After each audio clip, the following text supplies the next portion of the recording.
We are here today at Dinsmore Cemetery. Now, Dinsmore is a small community here in Jacksonville. I wanted to show this real quick. It's through the fence. Captain Peter B. Bedford, Company B, 5th Georgia Infantry, CSA, 1821 to 1908. Now, that's brand new. I was out here, well, it's been in the last 6 months, and that wasn't there. So I don't know whether Peter Bedford is buried here, or I know he's not buried right there where that marker's at, but I don't know whether he was buried in this cemetery at one point in time years ago, or whether it's just here as a memorial. But anyway, my grandparents and great-grandparents are buried here. My Davis part of the family.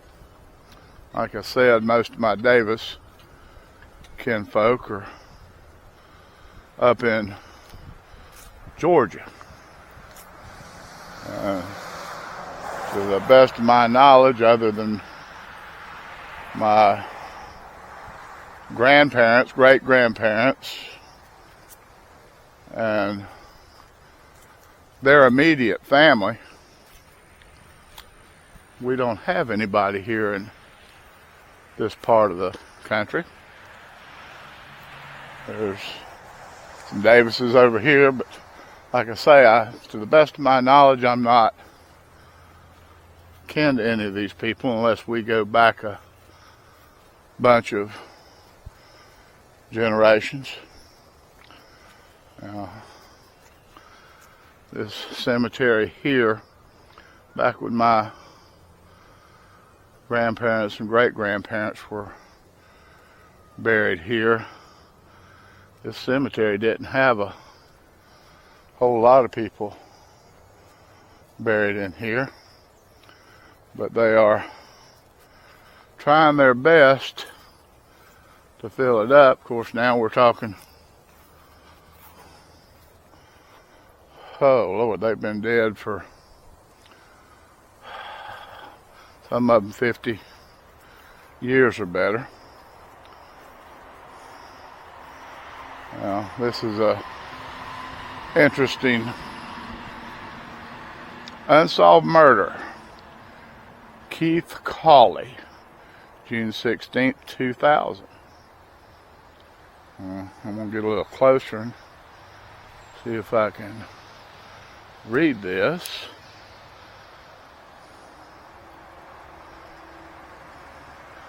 He left domestic propane gas on West 18th Street, Jacksonville, Florida, driving a 1999 white Dodge with a hole in the passenger back panel. He was going to Westland Park Apartments on Collins Road. That is where he was murdered. His body was recovered in a shallow grave on Ward Avenue in Palatka, Florida, August 23rd, 2001. Now, he was born in 77, and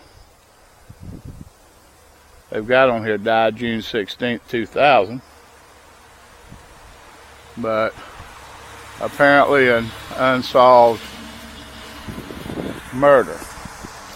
There's a lot of evil in the world today. Now, there's no telling what may be behind that murder. I know I had a cousin that was murdered, and there's a lot of discrepancy on that, whether it was retaliation for some money that was owed or something. I have no idea, to be honest with you, but there's an unsolved murder mystery for you. Now back here is some of the older graves, and this cemetery is not old by any stretch of the imagination. Now these are some of the older graves that are in here, and we're talking 1944, which by today's standards, we're talking 60 years ago now. So this looks to be the Pickett section. Now, there's a community just a little west of here called Pickettville, and it was called Pickettville because that's where the Picketts lived. And it's not actually but just a couple of miles down the road. So I don't think this cemetery is much older, maybe the 20s, something like that. Say it is not a... Well, we'll start over here with my grandparents. Yule Davis, 1915 to 1976. She was only 61 when she died. And Howard, 1912 to 1973. He was just shy of his 62nd birthday when he died. My grandma Yule was a Peterson. She was born in Alabama, up around the Elba area. That's just north of Dothan, Alabama. And they've got Howard on this marker here, but his first name was actually Schley Howard. Now, everybody knew him as Howard. Now, my grandma, she worked for the school board. She was a cook. Worked there for a lot of years. And my grandpa, Schley Howard, he worked as a machinist. Now, he was born just south of Atlanta, up in Georgia. And they moved to South Florida back in the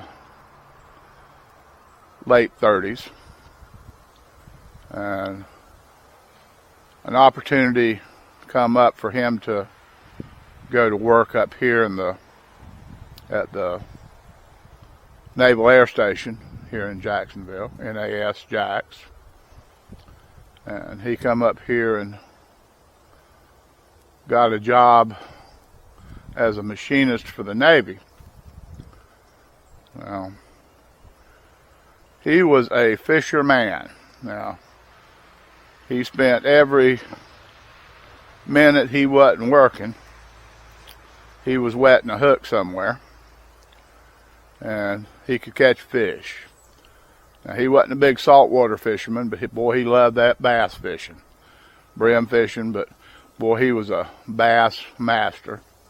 fact, with him being a machinist, he used to make a lot of his own lures. He had a little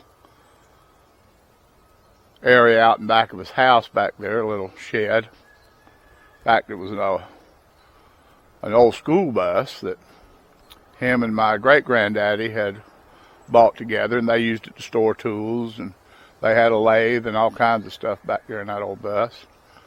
Man, it was full of stuff. And railroad paraphernalia.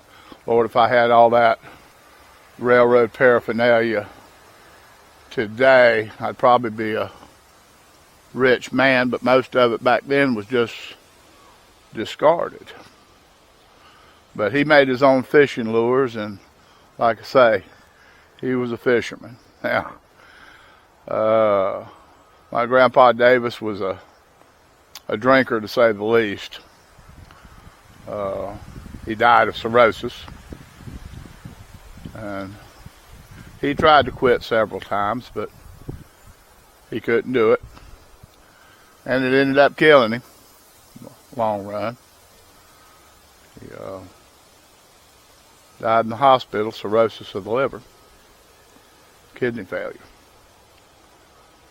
But he was a interesting man, to say the least, and like I say, he was a good old feller. I never saw him mad. Now, he got aggravated a few times about different stuff, but I never seen the man mad at anybody. Now, as a contrast, now we called him Dada. We called my grandma Yule, we called her Mama. Now, Mama was Lord, I don't know how to describe her. She wasn't a mean person, but she wasn't a real nice person. I don't know how else to put it. I don't think she liked people much, and maybe that was just the Peterson part of the family. Maybe it was the way she was brought up. I don't know, but she always had like a chip on her shoulder about something. Now, buried next to him here is my great-grandparents, Jamie M., that stands for Milton, 1891 to 1962. Clara M., 1892 to 1985. Now, there was ever two people that was made for each other. These two people were made for each other. Both of them good-hearted people. Now,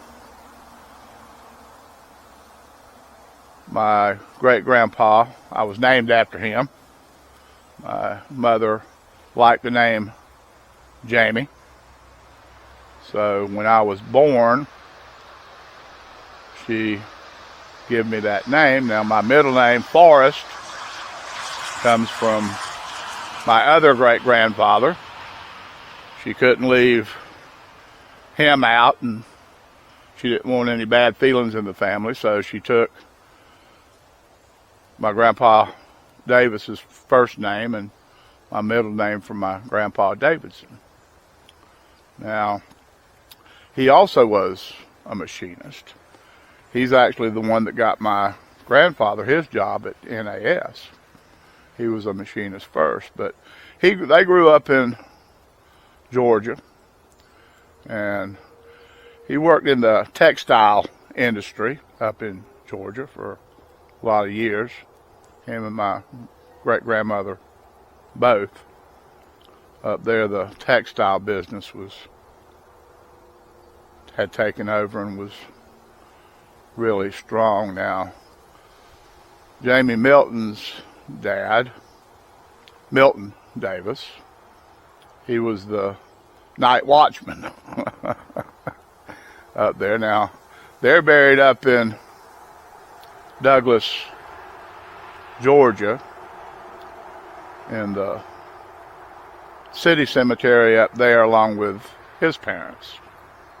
That's one of them trips, like I say, when I take me a day to get up there and do the video or whatever and come back the following day. But now, I wasn't but 7 or 8 years old when my great-grandfather passed away, but I remember him like it was yesterday. And he always, when I'd come around, he'd say, "You a good boy." And he would give me a 50-cent piece. Now, you might say, well, a 50-cent piece, that ain't much, but back in the 1960s, 50 cents could get you a lot. And he would always say, "You a good boy," and give me that 50-cent piece. Now, not long after he passed away, I don't think my great-grandmother ever got over him passing away. She had several strokes not long after he passed away, and she was in a nursing home for probably the last 20 years of her life. Now, my great aunt, their daughter and sister to my grandpa Howard, was a county court judge here in Duval County, and she worked on the Claude Kirk campaign. Claude Kirk was a governor here, and as a reward for working on his campaign, he appointed her as a Justice of the Peace. Now, those predated county judges, but he appointed her a Justice of the Peace back in the 60s. But no matter how busy she got, she, every day, and I mean every day, she went to the nursing home and fed my great-grandmother her dinner and spent time with her every day. For over 20 years, she done that. And actually, she was named Jamie. Her name was Jamie Louise Davis Walker. So, the name Jamie and James runs in my family on both sides, really. But very peaceful out here today.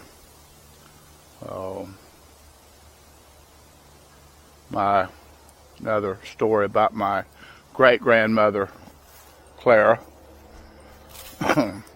They lived, you could almost throw a rock from where we're at right now to where their house was. And out in their backyard, she had a aviarium. I'm not sure what you would call it exactly, but on the front side of a little shed he had out in the backyard, she had a screened in part, and she raised budgies, which is the little birds. And I remember going in there with her at times and feeding the birds. And at the time, it seemed to me like there was thousands. Of course, I'm sure there was at least 100 in there. But it seemed to me like there were just thousands of them birds flying around in that little old 10-foot by 20-foot area. She loved them birds. We go there and sit on the back porch when we go and visit, and we'd watch them birds. Now, I was a lot closer to my Davidson grandparents than I was the Davises. Don't ask me why. Just was. I guess maybe because we never lived too far from my grandma and grandpa Davidson. And I spent a lot of time at their house, so I guess maybe that's why I was closer, and I know a lot more firsthand about their family than I do the other part of the family. Now, my Davis family is Welch and come from Wales originally. And the Davidson side of the family was from Scotland. And the Green family, ironically, was from England. When I was young, everybody said they were from Ireland, but they wasn't from Ireland. They was actually from England. They weren't from Ireland. But anyway, the Davis family were Welsh descent. And they have a good history. Some nice stones out here. And these are really nice. Reverend Alton B. I can't read the name under it, and I'm not going to disturb the Christmas decorations to read the last name. But I got a Lewis on one side and a Fields on the other. But I got Reverend Pyrrhus Fields, and I never heard of him. He's my granddaddy's age, but that name doesn't strike a bell. My granddaddy was a minister, and he knew everybody. I don't care who it was. He knew them, and loved to talk. But it breaks my heart. Now, the young lady here, Shyla Rickle or Rickel, January of 92 to August of 2014, a beautiful young lady. It's got Princess on there, and I'm sure she was her parents' princess. But it's a shame when people die young. You often think if younger people would have lived long enough, what they may have accomplished in their lives, but we have no determined amount of time on this earth, and we all one day will end up in a place similar to this. Now, something I was going to bring up a second ago till I got distracted was those nice headstones over there. It costs so much to bury someone today. Now, I had a aunt that passed away about a year and a half ago, and it cost my uncle over $12,000 for a very, very simple funeral. And he's been headstone shopping, so to speak, for a while. And Lord, just for simple headstones, they want an arm and a leg, you can spend $5,000 without batting an eye on a headstone. Now, my brother just passed away a few months ago.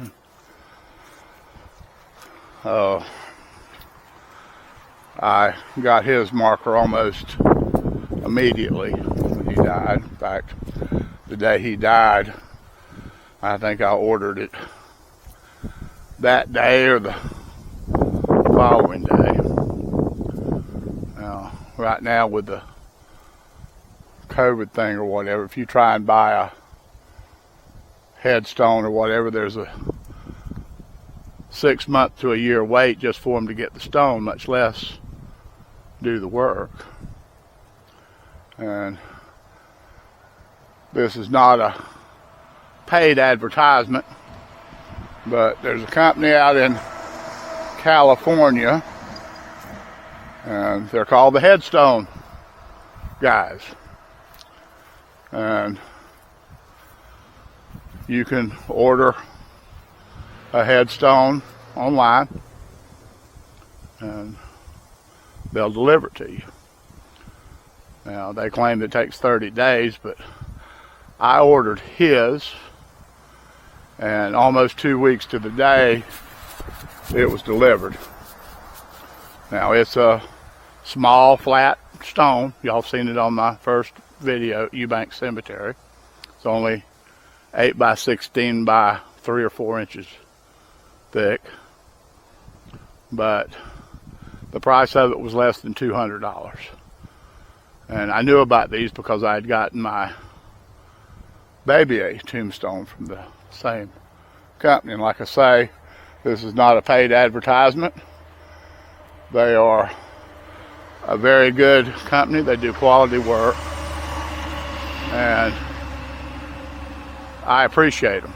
So if you've got any needs for a headstone and you're on a budget, or maybe just need to mark an unmarked grave somewhere they would be somebody you might want to consider.